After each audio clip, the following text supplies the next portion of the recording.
بسم اللہ الرحمن الرحیم رب اشرح لی صدری ویسر لی امری واحلل عقدۃ من لسانی یفقہوا قولی۔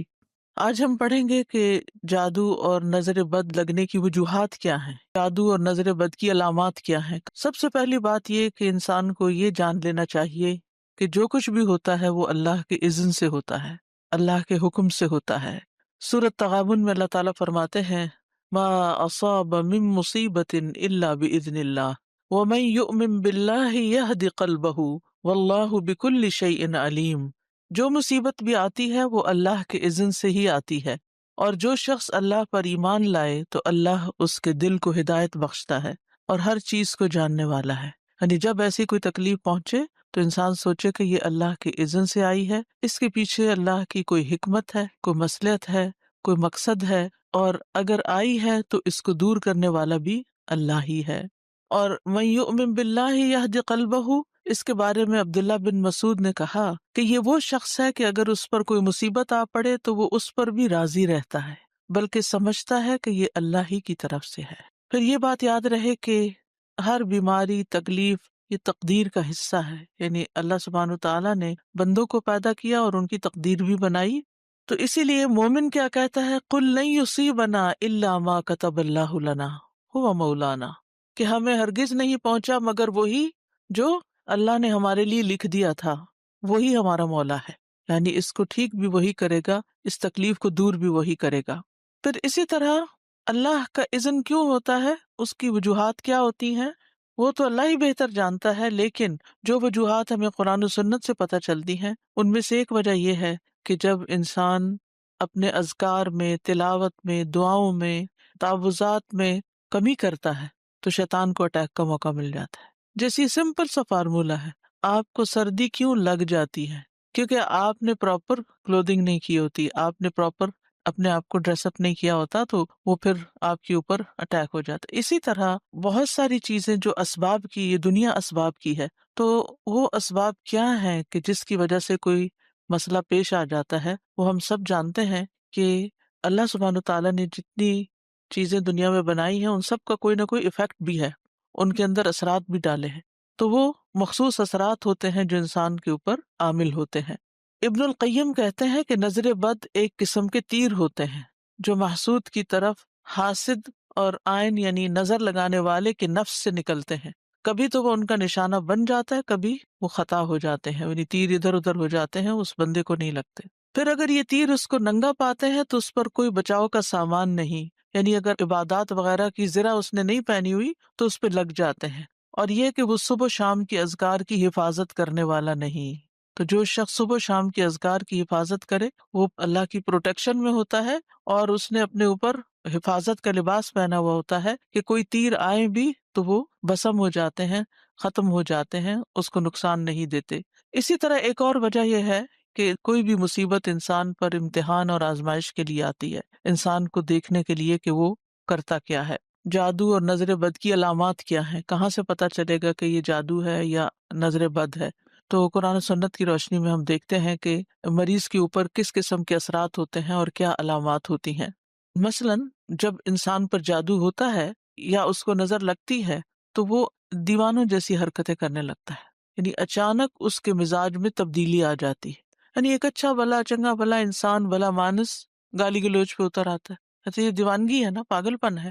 ابو ذر رضی اللہ عنہ نبی صلی اللہ علیہ وسلم سے روایت کرتے ہیں کہ بے شک نظر بد آدمی کو اللہ کے حکم سے دیوانہ کر دیتی ہے، یعنی اس میں پاگل پن کے سے دوڑے پڑنے لگتے ہیں، مثلا چیخو پکار کرنے لگتا ہے، یا اور اسی طرح کی کچھ حرکات اس سے سر درد ہونے لگتی ہیں جو عام نارمل حالات میں نہیں ہوا کرتی، یعنی ویسے وہ انسان بالکل صحیح بہیو کرتا ہے۔ آپ نے دیکھا ہوگا کہ بعض لوگ اچھے بھلے، بہت با اخلاق، با حیا، بہت اچھی شخصیت کے مالک ہوتے ہیں کہ یکایک ان کے اندر ایسی کیفیات پیدا ہو جاتی ہیں کہ جو ان کی ساری عقل چھین لیتی ہیں۔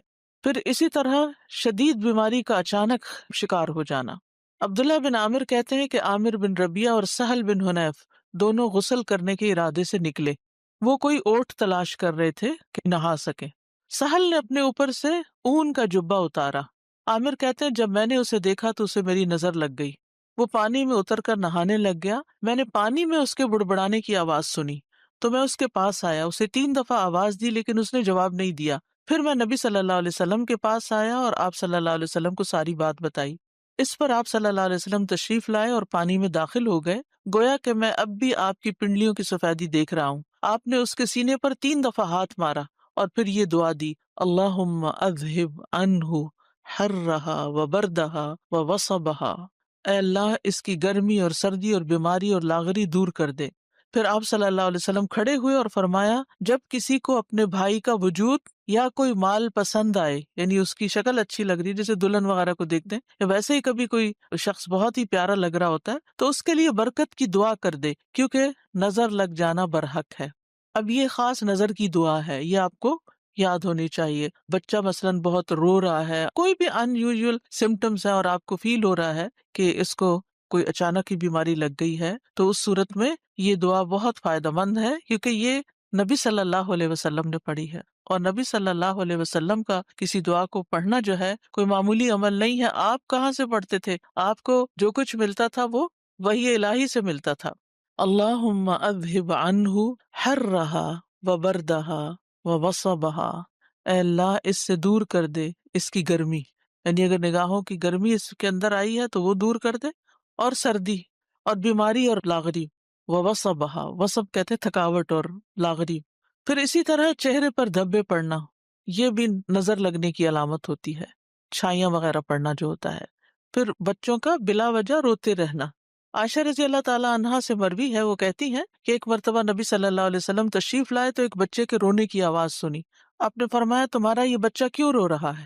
یعنی ایک ہوتا ہے نا تھوڑا بہت روئے، اب اس کو بہلائیں وہ بہل جاتا ہے، دودھ پلائیں پینے لگ جاتا ہے، لیکن ہو سکتا ہے کہ آپ میں سے جن لوگوں نے بچے پالے ہیں انہیں یاد ہوگا کوئی نہ کوئی ایسا واقعہ کہ بچے نے جو رونا شروع کیا، آپ دودھ پلا رہے ہیں تو دودھ نہیں پی رہا، کھڑے ہو رہے ہیں، لیٹ آ رہے ہیں، بہلا رہے ہیں، چھنچنے جھنجھنے سب کام کر لیے، لیکن بچہ ہے کہ چپ ہی نہیں کر رہا، یعنی وہ ساری چیزیں جن سے وہ آسانی سے بہل جاتا ہے ان سے وہ بہل کے نہیں دے رہا۔ تو یہ بھی کس چیز کی علامت ہے؟ نظر کی۔ کیا دلیل ہے کہ یہ نظر کی علامت ہے؟ کیونکہ نبی صلی اللہ علیہ وسلم نے اس ماں کو جس کا بچہ روئے چلے جا رہا تھا اور چپ نہیں کر رہا، آپ نے فرمایا، کیا تم نے اس کو نظر بد کا دم نہیں کرایا؟ تو ماؤں کو بچے پالنے کے لیے بہت ضروری ہے کہ یہ تعلیم دی جائے کہ اگر بچے میں ان یوزول سمٹمس ہو تو پھر اس کے اوپر وہ خود دم کرے، کیونکہ کتنے دن کسی کے پاس لے جایا جا سکتا ہے اور کتنے دن کوئی ہماری خدمت کر سکتا ہے۔ تو اس سلسلے میں اس علم کا ہونا ضروری ہے۔ کسی کے بار بار بھی لگتی رہتی ہے، کیونکہ بعض اوقات ہوتا ہے ماں ہی کی لگ جاتی ہے، ماں ہی کو پیار بڑا آ جاتا ہے اپنے بچے پر، ہوتا ہے نا بعض اوقات دل کلکاریاں سے لینے لگتا ہے، تو وہ جو اندر ایک جوش جذبہ یا ایک جذبات پیدا ہوتے ہیں وہ بعض اوقات نکل کے پھر دوسری کے اوپر جا کے پڑتے ہیں، تو وہ کمزور بچے کے اوپر اثر ہو جاتا ہے اس کا۔ تو پھر جب ماں کو ذرا سا بھی محسوس ہو کہ ایسا کچھ ہوا ہے، فوراً خود ہی دعا پڑے۔ اسی طرح بچے کمزور ہو جاتے ہیں، سوکھے کا مرض آپ نے سنا ہوگا، سب کچھ کھاتے پیتے ہیں لیکن ان کی جان نہیں بنتی، کمزور ہوتے ہیں۔ آپ صلی اللہ علیہ وسلم نے اسماء بنت امیس رضی اللہ عنہا سے کہا، کیا بات ہے کہ میں اپنے بھائی یعنی جعفر بن ابی طالب کے بیٹوں کے جسموں کو دبلا دیکھ رہا ہوں، کیا انہیں فقر و فاقہ رہتا ہے، انہیں کھاتے پیتے کچھ نہیں؟ انہوں نے عرض کیا، نہیں، بلکہ انہیں نظر بد بہت جلد لگ جاتی ہے۔ آپ صلی اللہ علیہ وسلم نے فرمایا، انہیں دم کرو۔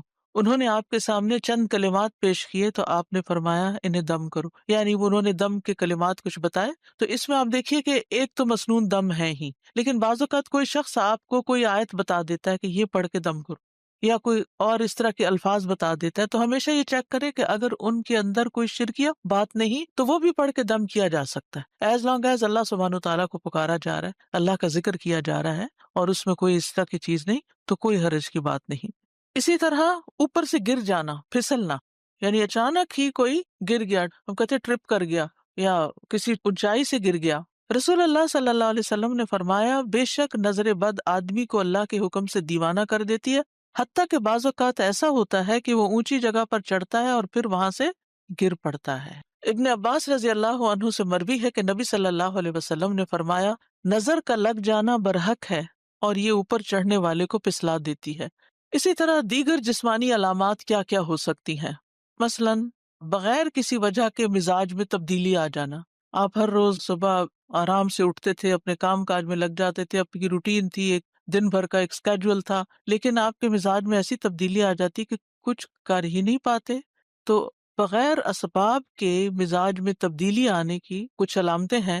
اگر وہ آپ کے اندر ہیں تو ان سے بھی ہوشیار رہیے. مثلاً سستی، گھبراہٹ، خاموشی اور تنہائی کی عادت، کہ لوگوں کو نہ فیس کر سکنا، کہ کسی سے مل نہیں سکتے، یعنی پیپل فوبیا، یعنی کوئی بھی سامنے آ جائے تو گھبراہٹ شروع ہو جائے کہ کب میری جان اس سے چھوٹے اور میں اپنے کمفرٹ زون کے اندر جا کے اپنی دنیا میں خوش رہوں. پھر ذہنی انتشار، یعنی کسی چیز پہ ذہن کا فوکس نہ ہونا، یعنی آپ پڑھنے بیٹھے ہیں تو آپ وہ لائنیں ادھر کی ادھر ہو جاتی ہیں، کچھ سمجھ ہی نہیں آتی کہ کیا پڑھا کیا نہیں پڑھا. بے چینی کی کیفیت لیکن جگہ بدلتے ہی افاقہ ہونا. مزاج میں حد سے زیادہ چڑچڑاپن، چھوٹی چھوٹی بات پر ناراض ہو جانا، موڈ آف کر لینا، کسی کام میں دل نہ لگنا، کہیں ٹکنا ہی نہ، ایک کام ایک دن کیا پھر وہ چھوڑ دیا، پھر وہ شروع کیا پھر وہ چھوڑ دیا. نماز روزہ اور دیگر عبادات سے دل اکتا جانا. کئی دفعہ کہتی ہیں نا مائیں، بچہ اتنی اچھی خود ہی سے نماز پڑھ لیتا تھا، پتہ نہیں کیا ہوا یہ کہ آپ نے کسی سے کہا ہوگا میرا بچہ تو خود ہی پڑھ لیتا ہے نماز، اور وہی سے کام خراب. سر کا دکھنا اور بغیر سبب کے اچانک جسم گرم ہو جانا، حرارت بڑھ جانا. دونوں یا کسی ایک کندھے میں درد ہونا جیسے کہ کوئی انگارہ ہو، یعنی ایک جگہ خاص طور پر جیسے کوئی ہیٹ نکل رہی ہو وہاں سے.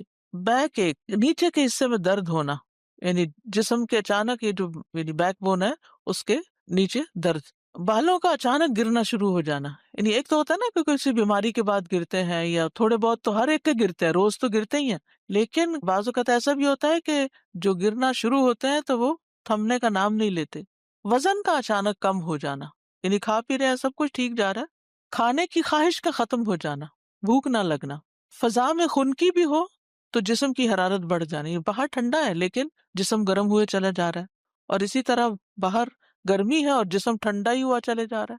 چیز کو ذہن میں رکھنے، حفظ کرنے اور سمجھنے کی قدرت نہ ہونا، یعنی حفظ ہوتا ہی نہیں، کر کر کے پھر وہیں کا وہیں کھڑے ہیں.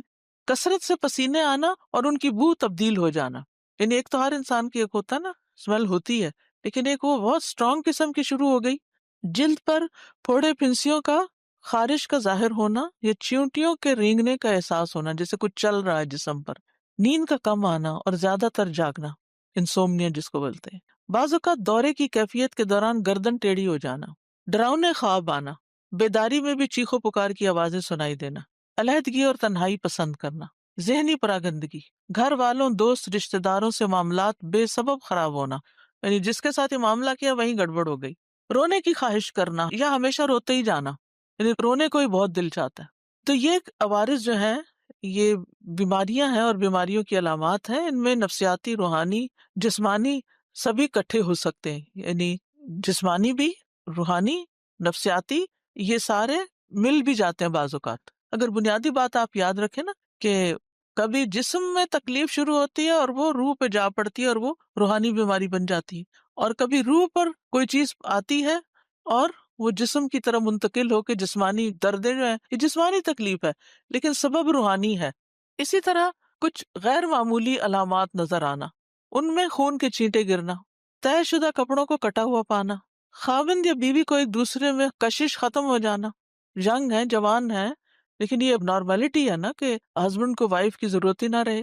پھر اسی طرح آپس میں بلا وجہ شکوک و شبہات پیدا ہو جانا، ایک دوسرے کا ٹرسٹ ختم ہو جانا، خاوند یا بیوی کو ایک دوسرے کی شکل بدصورت دکھائی دینا. تیسری بات، مال سے متعلق کچھ علامتیں، مال میں برکت نہ ہونا، اچانک نقصان ہونا، جسے نظر لگی ہوئی ہو وہ کام سے نفرت کرتا ہے، باوجود قدرت ہونے کے رزق تلاش کرنے سے روگردانی کرتا ہے، یہ کوشش ہی نہیں کرتا. لوگوں پر تہمت لگانا کہ لوگ مجھے گھورتے ہیں اور لوگوں کی وجہ سے میں ناکام ہوں، یعنی دوسرے لوگوں کو بلیم کرتے رہنا، یہ بھی ایک نارمل رویہ نہیں ہوتا نا. انسان اپنے نقصان یا اپنے ناکامی کی ریزن صرف دوسروں کو دے کے مطمئن نہیں ہو سکتا، اس کو خود بھی رسپانسبلٹی لینی چاہیے. لیکن وہ شخص کنونسڈ ہوتا ہے کہ نہیں، دوسروں کی وجہ سے ہی میں ناکام ہوں، میرا اپنا کوئی قصور نہیں. سبحانک اللہم و بحمدک، اشہد ان لا الہ الا انت، استغفرک و اتوب الیک. السلام علیکم و رحمۃ اللہ وبرکاتہ.